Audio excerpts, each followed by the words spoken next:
आपका स्वागत है। मैं हूं आपके साथ मैत्री त्रिपाठी। आपके लिए दुनिया का सबसे तेज बुलेटिन न्यूज 222 लेकर आया इंडिया न्यूज। सिर्फ 22 मिनट में दुनिया की 222 खबरें। जी हाँ, बस सिर्फ 22 मिनट आप बने रहिए हमारे साथ। पूरी दुनिया की एक एक खबर हम आपको देंगे।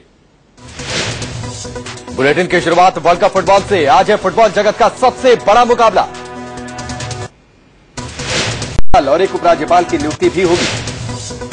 यूपी बीजेपी के पूर्व अध्यक्ष केसरीनाथ त्रिपाठी को पश्चिम बंगाल का राज्यपाल बनाया जा सकता है, जबकि रामनाईक को यूपी का राज्यपाल बनाया जा सकता है।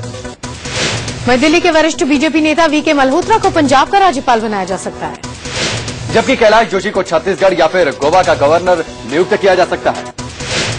तो वहीं पूर्व सॉलिसिटर जनरल रहे सोली सोराब जी को गुजरात का राज्यपाल बनाया जा सकता है, जबकि बलराज दास टंडन को कर्नाटक का राज्यपाल बनाए जाने की खबर है।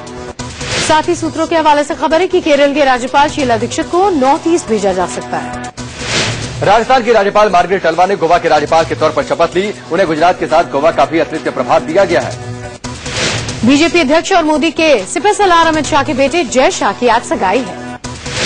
शाह के बेटे की सगाई में प्रधानमंत्री नरेंद्र मोदी भी शामिल हो सकते हैं। जय शाह की सगाई में राजनाथ सिंह, धर्मेंद्र प्रधान, जावड़ेकर, गडकरी और रविशंकर प्रसाद शामिल हो सकते हैं। जगन्नाथ मंदिर के महंत दिलीप दास जी महाराज को भी सगाई का न्योता दिया गया है। प्रधानमंत्री नरेंद्र मोदी को संसद के दोनों सदनों में बीजेपी संसदीय दल का नेता बनाया गया। तो वहीं गृहमंत्री राजनाथ सिंह को लोकसभा में बीजेपी संसदीय दल का उपनेता बनाया गया है, जबकि वित्त मंत्री अरुण जेटली को राज्यसभा में उपनेता की जिम्मेदारी दी गई है। इसके अलावा संसदीय कार्य मंत्री एम वेंकैया नायडू को सरकार का मुख्य सचेतक बनाया गया है। अर्जुन राम मेघवाल को लोकसभा में बीजेपी का मुख्य सचेतक बनाया गया है, जबकि अविनाश राय खन्ना को राज्यसभा में पार्टी का मुख्य सचेतक बनाया गया। इसके साथ ही बीजेपी ने लोकसभा में 13 और राज्यसभा में 3 सचेतक बनाए हैं। एनसीपी सुप्रीमो शरद पवार ने ट्राई कानून में संशोधन विधेयक का विरोध नहीं करने का ऐलान किया है। संशोधन के जरिए ट्राई के पूर्व अध्यक्ष नृपेंद्र मिश्र को प्रधानमंत्री नरेंद्र मोदी के प्रधान सचिव नियुक्त करने में आ रही कानूनी अड़चन समाप्त हो जाएगी। हालांकि एनसीपी सुप्रीमो शरद पवार ने रक्षा क्षेत्र में सीधे विदेशी निवेश का विरोध करने का फैसला किया है। हालांकि एनसीपी सुप्रीमो शरद पवार ने रक्षा क्षेत्र में सीधे विदेशी निवेश का विरोध करने का फैसला किया है। कभी अपने धरनों से मशहूर बटोरने वाले आम आदमी पार्टी के संयोजक अरविंद केजरीवाल का धरने पर से भरोसा उठ चुका है। दिल्ली में धरने पर बैठे सरकारी स्कूलों के टीचर्स को केजरीवाल ने कहा कि धरने से कुछ नहीं होगा। केजरीवाल ने धरने पर बैठे टीचरों से तुरंत ही धरना खत्म करने को भी कहा। केजरीवाल के इस रवैये के बाद गेस्ट टीचर्स का गुस्सा फूट पड़ा। टीचरों ने कहा कि सारे नेता एक जैसे होते हैं, बातें बड़ी करते हैं, लेकिन जब कुछ करने की बारी आती है तो भाग खड़े होते हैं। मामला ये था कि दिल्ली में सरकारी स्कूलों में पढ़ाने वाले 10,000 गेस्ट टीचर्स ने जंतर मंतर पर आमरण अनशन किया था। गेस्ट टीचर्स की मांग है कि इनके कॉन्ट्रैक्ट की अवधि 10 महीने से बढ़ाई जाए और 32 साल की आयु सीमा भी खत्म की जाए। आम आदमी पार्टी के संयोजक अरविंद केजरीवाल ने अनशन पर बैठे गेस्ट टीचर्स की मांगों का समर्थन किया। अरविंद केजरीवाल ने कहा कि दिल्ली की गूंगी बहरी सरकार को इनकी जायज मांगे सुनाई नहीं दे रहे। हालांकि जब इन टीचर्स ने केजरीवाल को अपने साथ धरने पर बैठने को कहा तो केजरीवाल मौके से निकल लिए। देश में इस बार सूखे का संकट गहरा रहा है। देश के 85% हिस्से में सामान्य से कम बारिश हुई है। अब तक पूर्वोत्तर में सामान्य से 22% कम बारिश हुई है। मध्य भारत में 63% कम बारिश हुई है। सरकार देश के 500 जिलों में आपात योजना लागू करने की तैयारी कर रही है। पंजाब में अब तक 43% ही बारिश हो पाई है। हरियाणा और चंडीगढ़ में 46% ही बारिश हुई है। दिल्ली में 40% बारिश हुई है, जबकि पश्चिम यूपी में 27% बारिश हुई है। पूर्वी राजस्थान में 26%, गुजरात में 8% बारिश हुई। वहीं महाराष्ट्र के विदर्भ में 32% बारिश हुई है। दिल्ली में गर्मी से बुरा हाल है और पारा करीब 40 डिग्री सेल्सियस तक को छू गया। शनिवार को अधिकतम तापमान 42 डिग्री को पार कर गया था। हालांकि मौसम विभाग ने 15 जुलाई के बाद राहत मिलने की बात कही है। मौसम विभाग के मुताबिक बंगाल की खाड़ी में नया डिप्रेशन बनने से नमी वाली हवाएं चलनी शुरू हो सकती हैं। इससे दिल्ली एनसीआर समेत उत्तर भारत के दूसरे हिस्सों में तेज बारिश होने की उम्मीद है। बिजली पानी की किल्लत को लेकर कांग्रेस का प्रदर्शन जारी है। जामा मस्जिद का गेट नंबर 1 पर कांग्रेस ने प्रदेश अध्यक्ष अरविंदर सिंह लवली की अगुवाई में धरना दिया। वह बिजली कटौती की मार से परेशान होकर द्वारका इलाके में लोगों ने सड़क जाम करके विरोध प्रदर्शन किया। दिल्ली के मुनिरका इलाके में स्थानीय लोगों ने पानी की किल्लत को लेकर जबरदस्त प्रदर्शन किया। दिल्ली जल बोर्ड के खिलाफ नारेबाजी करते हुए गुस्साए लोगों ने मटका फोड़ प्रदर्शन किया। दिल्ली से सटे फरीदाबाद के भाखड़ी गांव में पानी की किल्लत से जूझ रहे लोगों ने सड़क जाम कर हंगामा किया। बारिश न होने से परेशान दिल्ली वालों को पहले से रुला रही बिजली अब और रुला सकती है। बारिश न होने से भाखड़ा बांध का जलस्तर घट चुका है। अगर बारिश नहीं हुई तो वो बिजली सप्लाई में कमी आ सकती है। दिल्ली से सटे गाजियाबाद के वैशाली में बिजली कटौती से गुस्साए लोगों ने हंगामा किया। देर रात नाराज लोगों ने बिजली विभाग के दफ्तर का गेट बंद कर खूब हंगामा किया। लोगों का आरोप है कि घंटों बिजली कटौती होती है और कोई जवाब नहीं दिया जाता। वैशाली के सेक्टर 6 में हंगामा कर रही भीड़ को शांत कराने के लिए मौके पर पुलिस भी पहुंची, लेकिन लोगों का गुस्सा नहीं थमा। पुलिस ने सबको शांत कराने की कोशिश की तो गुस्साए लोगों ने पुलिस के खिलाफ नारेबाजी शुरू कर दी। कर्नाटक विधानसभा की एक कमेटी ने बलात्कार के बढ़ते मामलों के लिए मोबाइल फोन को जिम्मेदार ठहराया। कमेटी ने सरकार से कर्नाटक के स्कूल कॉलेजेस में मोबाइल फोन पर पाबंदी लगाने की मांग की है। कर्नाटक के मुख्यमंत्री के सिद्धरामैया ने खुद को इस रिपोर्ट से अनजान बताया। सिद्धरामैया ने कहा कि मैंने अभी तक ऐसी कोई रिपोर्ट नहीं देखी है। प्रौद्योगिकी बच्चों के व्यवहार को प्रभावित करता है, ऐसा मुझे नहीं लगता। वहीं केंद्रीय मंत्री अनंत कुमार ने सीधे तो नहीं लेकिन अपरोक्ष रूप से कमेटी के बयान से सहमति जताई। अनंत कुमार ने कहा कि प्राथमिक स्कूलों में मोबाइल फोन के इस्तेमाल की इजाजत नहीं दी जानी चाहिए। पूर्व सूचना और प्रसारण मंत्री मनीष तिवारी ने कर्नाटक विधान परिषद कमेटी की सिफारिश को बेतुका करार दिया। महिलाओं पर बढ़ते अपराध और उनकी सुरक्षा को लेकर यूपी में राज्य मंत्री अभिषेक मिश्रा ने विवादित बयान दिया है। उन्होंने कहा कि हर महिला के पीछे सिपाही नहीं लगाया जा सकता। साथ ही अभिषेक मिश्रा ने कहा कि घर में सोती महिला पर एसिड न डाल दे, ये सुनिश्चित नहीं किया जा सकता।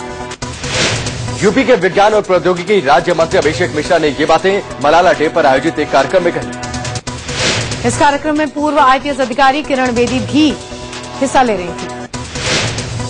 अभिषेक मिश्रा के इस विवादित बयान का बीएसपी ने कड़ी आलोचना की है और कहा कि सरकार चलाना नहीं आता तो हट जाए। मध्य प्रदेश सीआईडी में भोपाल के असिस्टेंट आईजी पर जयपुर की एक महिला ने रेप का आरोप लगाया है। पुलिस ने एआईजी के खिलाफ मामला दर्ज कर लिया है।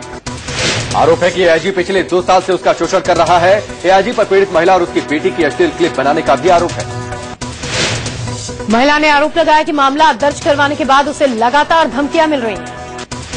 महिला ने सीएम शिवराज सिंह चौहान, राजस्थान की सीएम वसुंधरा राजे और महिला आयोग में भी इसकी शिकायत की है। पीड़ित महिला का पति मध्य प्रदेश के सीहोर जिले में चिटफंड मार्फत धोखाधड़ी के मामले में आरोपी भी है। दिल्ली के नबी करीम इलाके में किन्नर बने बहुरूपिये पर रेप का आरोप लगा है। पीड़ित लड़की ओडिशा के 1 महीने पहले दिल्ली आई थी। महिला नौकरी का झांसा देकर आरोपी इसे अपने घर ले गया।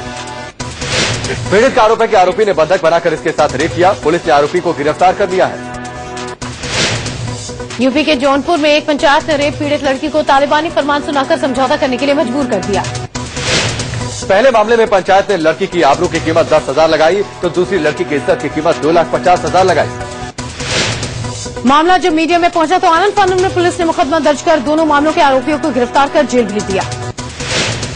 गुजरात के आनंद में एक महंत ने महिला की रेप की कोशिश में विफल होने पर महिला के सिर पर डंडा मारकर उसकी हत्या कर दी। पुलिस ने महंत को गिरफ्तार करके हत्या का मामला दर्ज कर लिया है। गाजियाबाद के इंदिरापुरम में मॉल में काम करने वाली लड़की से कुछ दिन पहले गैंगरेप का जो मामला सामने आया था वो आरोप झूठे निकले। लड़की के सहयोगी पर लड़की को झूठा मुकदमा लिखवाने का आरोप लगा है। लड़की के सहयोगी ने रंगदारी मांगने के लिए कुछ लड़कों पर गलत आरोप लगवाया था। लड़की कोर्ट को अपना बदला हुआ बयान भी दे चुकी है। लड़की और उसके सहयोगी के खिलाफ मामला दर्ज किया गया है। कानपुर में छेड़खानी का विरोध करने पर एक लड़के ने अपने साथियों के साथ मिलकर लड़की के पिता को चाकू मार दिया। हमले में लड़की का पिता बुरी तरह से घायल हो गया। वारदात को अंजाम देने वाले लड़के फरार हैं। दिल्ली के पहाड़गंज में देर रात एक होटल में लाश मिलने से हड़कंप मच गया। होटल काका के रूम नंबर 102 में राजीव नाम के शख्स का शव मिला है। शनिवार की रात होटल के कर्मचारियों ने दरवाजा खटखटाया लेकिन कोई आवाज नहीं आई। खिड़की से देखने पर बेड के ऊपर राजीव की लाश दिखी। 55 साल के राजीव 7 जुलाई को होटल में रहने आए थे। मामले की खबर मिलते ही पुलिस होटल में पहुंच गई। लाश को कब्जे में लेकर पुलिस ने पोस्टमार्टम के लिए भेज दिया है। पुलिस होटल के कर्मचारियों से भी पूछताछ कर रही है। दिल्ली से सटे गाजियाबाद के विजयनगर में महज 10 रुपए के लिए एक लड़के ने अपने दोस्त की जान ले ली। जुआ खेलते समय 10 रुपए के लेनदेन को लेकर हुए झगड़े में आरोपी ने अपने साथी पर चाकू से हमला कर दिया था। दिल्ली के नथुपुरा इलाके में शनिवार की रात दो गुटों के बीच जमकर मारपीट हुई। मामूली कहासुनी में बात इतनी बड़ी कि एक शोरूम में तोड़फोड़ की गई। शोरूम का सारा सामान सड़क पर फेंक दिया गया। दोनों तरफ से हुए लाठी डंडे के हमले में कई लोग घायल हो गए। जमकर लाठियां भाजी गई। शनिवार की रात दीपक नाम के लड़के को बाइक से टक्कर लग गई। इसी के बाद दोनों गुटों ने एक दूसरे के घरों पर हमले बोल दिए। एक घर के बाहर खड़ी गाड़ी भी निशाने पर आई। हंगामा खत्म होने के बाद मौके पर पुलिस पहुंची। दोनों तरफ के बयान लेकर पुलिस तफ्तीश में जुट गई। दिल्ली के राजौरी गार्डन में हथियारबंद बदमाशों ने एक बिजनेसमैन से 40 लाख रुपए लूट लिए। बदमाशों ने बिजनेसमैन की कार को अपनी कार से टक्कर मारी। कार रुकी तो फायरिंग करते हुए 40 लाख रुपए से भरा बैग लूटकर फरार हो गए। दिल्ली के जगतपुरी इलाके में बदमाशों ने घर में घुसकर डॉक्टर दंपति को लूट लिया। पिस्तौल की नोक पर डॉक्टर दंपति को बंधक बनाया गया। उसके बाद लुटेरे लाखों की नकदी और गहने लूटकर ले गए। पीड़ित दंपति के मुताबिक 4 लुटेरे उनके घर में घुसे, पति पत्नी और उनकी नौकरानी के साथ मारपीट की, फिर लूट को अंजाम दिया। दिल्ली के वसंत कुंज इलाके में शनिवार की शाम एक पेट्रोल पंप पर हुए धमाके के बाद अफरा तफरी मच गई। सीसीटीवी तस्वीरों में आप देख सकते हैं कि कैसे पेट्रोल पंप पर एक तेज धमाका हुआ, फिर आग लग गई। दरअसल पेट्रोल पंप पर तेल भराने आई एक गाड़ी बिना पाइप निकाले ही आगे बढ़ गई, जिससे पेट्रोल मशीन उखड़कर गिर गई। इसके बाद पेट्रोल लीकेज हुआ, फिर धमाका हो गया। इस हादसे में 2 लोग घायल हो गए। पेट्रोल पंप पर हुए धमाके के बाद लगी आग पर काबू पाने के लिए दमकल की 4 गाड़ियां मौके पर पहुंची। फिलहाल पुलिस उस ड्राइवर की तलाश कर रही है जिसकी लापरवाही से यह हादसा हुआ। दिल्ली से सटे गाजियाबाद के विजयनगर में अवैध सिलेंडर रीफिलिंग के दौरान जोरदार धमाका हो गया। एलपीजी सिलेंडर में हुए धमाके में 2 लोग घायल हो गए, जबकि एक की हालत नाजुक बनी है। धमाका इतना जबरदस्त था कि दुकान के परखचे उड़ गए। खबर पाकर मौके पर पहुंची फायर ब्रिगेड की टीम ने हादसे में घायल हुए लोगों को अस्पताल पहुंचाया। मुंबई के कोडाबा में एक निर्माणाधीन इमारत की छत भरभराकर गिर पड़ी। हादसे में एक मजदूर की मौत हो गई, जबकि 5 गंभीर रूप से जख्मी हो गए। 3 मंजिला इमारत में कंस्ट्रक्शन का काम चल रहा था। पिछले कुछ दिनों की बारिश की वजह से छत का सपोर्ट कमजोर हो चला था। हाल ही में इस निर्माणाधीन इमारत को एक शख्स ने खरीदा था, लेकिन इसके निर्माण के लिए कोई इजाजत नहीं ली गई थी। बिल्डिंग की पहली मंजिल में 2 से 3 हजार ईंटें भी रखी गई थी, जो छत से 7 नीचे मजदूरों पर गिर गई। मामले की जांच शुरू कर दी गई। दिल्ली के मंडावली इलाके में मकान की छत गिरने से 4 बच्चे और 2 महिलाएं जख्मी हो गई। बताया जा रहा है कि मकान 30 से 40 साल पुराना था, बेहद जर्जर स्थिति में था। मामले की जांच की जा रही है। एक तरफ हाई टाइड का खतरा तो दूसरी ओर लगातार हो रही बारिश ने मुंबईकरों की मुसीबत बढ़ा रखी है। हिंदमाता इलाके में बारिश से लोगों को काफी मुसीबत का सामना करना पड़ा। मुंबई से सटे ठाणे में भी शुक्रवार से हो रही लगातार बारिश के चलते भिवंडी, मुंब्रा, कल्याण, उल्लासनगर इलाके पूरी तरह पानी में डूब गए। कई जगह पटरियों पर पानी भर जाने के चलते लाइनों पर लोकल ट्रेनें घंटों की देरी से चल रही हैं। अब बात देश के दक्षिणी इलाके की। दक्षिण भारत के राज्यों में जोरदार बारिश हो रही है। आंध्र प्रदेश के श्रीकाकुलम, विजयनगरम, विशाखापट्टनम के साथ दक्षिण उड़ीसा में जोरदार बारिश से पहले लोगों ने राहत की सांस ली। उत्तराखंड के रुद्रप्रयाग में हुई भारी बारिश के बाद मंदाकिनी और अलकनंदा नदियों का जलस्तर बढ़ गया है। अगर ये सिलसिला जारी रहा तो केदारनाथ इलाके के कई कस्बे बाढ़ की चपेट में आ सकते हैं।